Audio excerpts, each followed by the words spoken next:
The Russian aircraft US drone crash above the Black Sea has sent quite a few flutters, with many worried that this could signal an escalation and a direct engagement between the US and Russia around the Russia-Ukraine conflict. America has very clearly said that Russian aircraft clearly targeted their drone in international airspace, and this is increasing Russian adventurism. The Russians turned around and said that the Russian jets were flying in Russian airspace and it was adventurism by the US drone, and they didn't do anything to try and bring the drone down. Now the US military has released footage which clearly shows that the Russian aircraft did dump fuel as claimed by the US military. Let's have a look at this video. Super slow mode video from the drone cameras, which very clearly shows the drone wing, the propeller, the clear skies, and then the approaching Russian jet, and see what it does. As it gets close, it starts dumping fuel.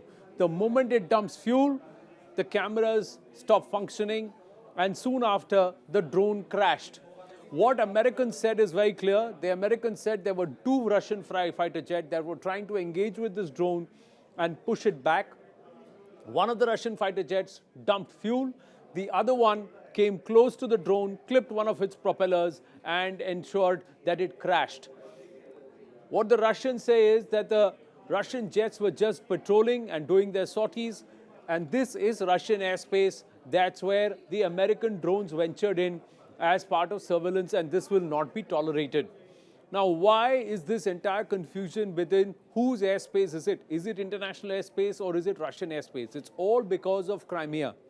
Since the annexation of Crimea by the Russians in 2014, they have claimed that Crimea is Russian territory, and thereafter, as per the international water lines and what's understood, an area up to 50 nautical miles from the coast is called territorial waters, beyond which the international waters and that region starts, where all nations can fly their aircraft.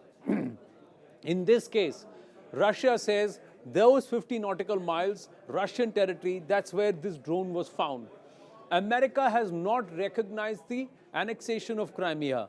It still believes Crimea is not part of Russian territory, and thereby Americans believe that they were in international waters. It's Americans' point of view versus the Russians' point of view, but it's all there for everyone to note that for the last 9 years at least, since 2014, Crimea has been a part of Russia.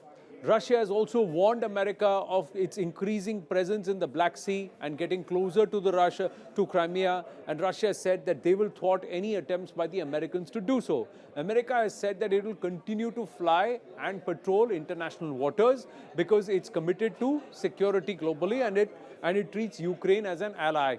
Russia has said American presence in the Black Sea is going to only trigger far many more escalations and, of course, direct skirmishes between Russia and the US. America has turned around and said that this is nothing but increased adventurism and deliberate wanting to pinprick and escalate the entire conflict that is currently witnessed and try and push a direct engagement. Russia said it doesn't want any escalation.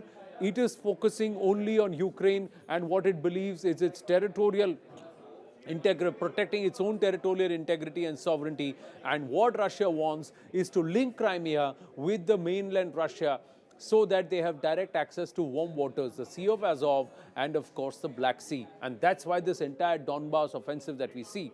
Here, the Russian claims don't look to be true.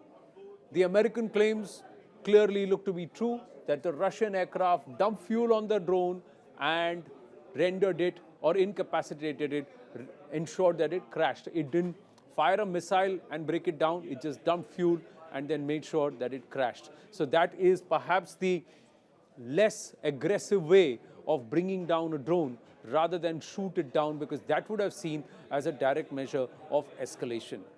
At the end of the day, it's Crimea, it's 50 nautical miles in and around Crimea, which Russia claims is its territory. America does not recognize that and says it will continue to patrol and it will continue to send drones. Russia has said we will continue to bring these drones down and any adventurism will not be tolerated.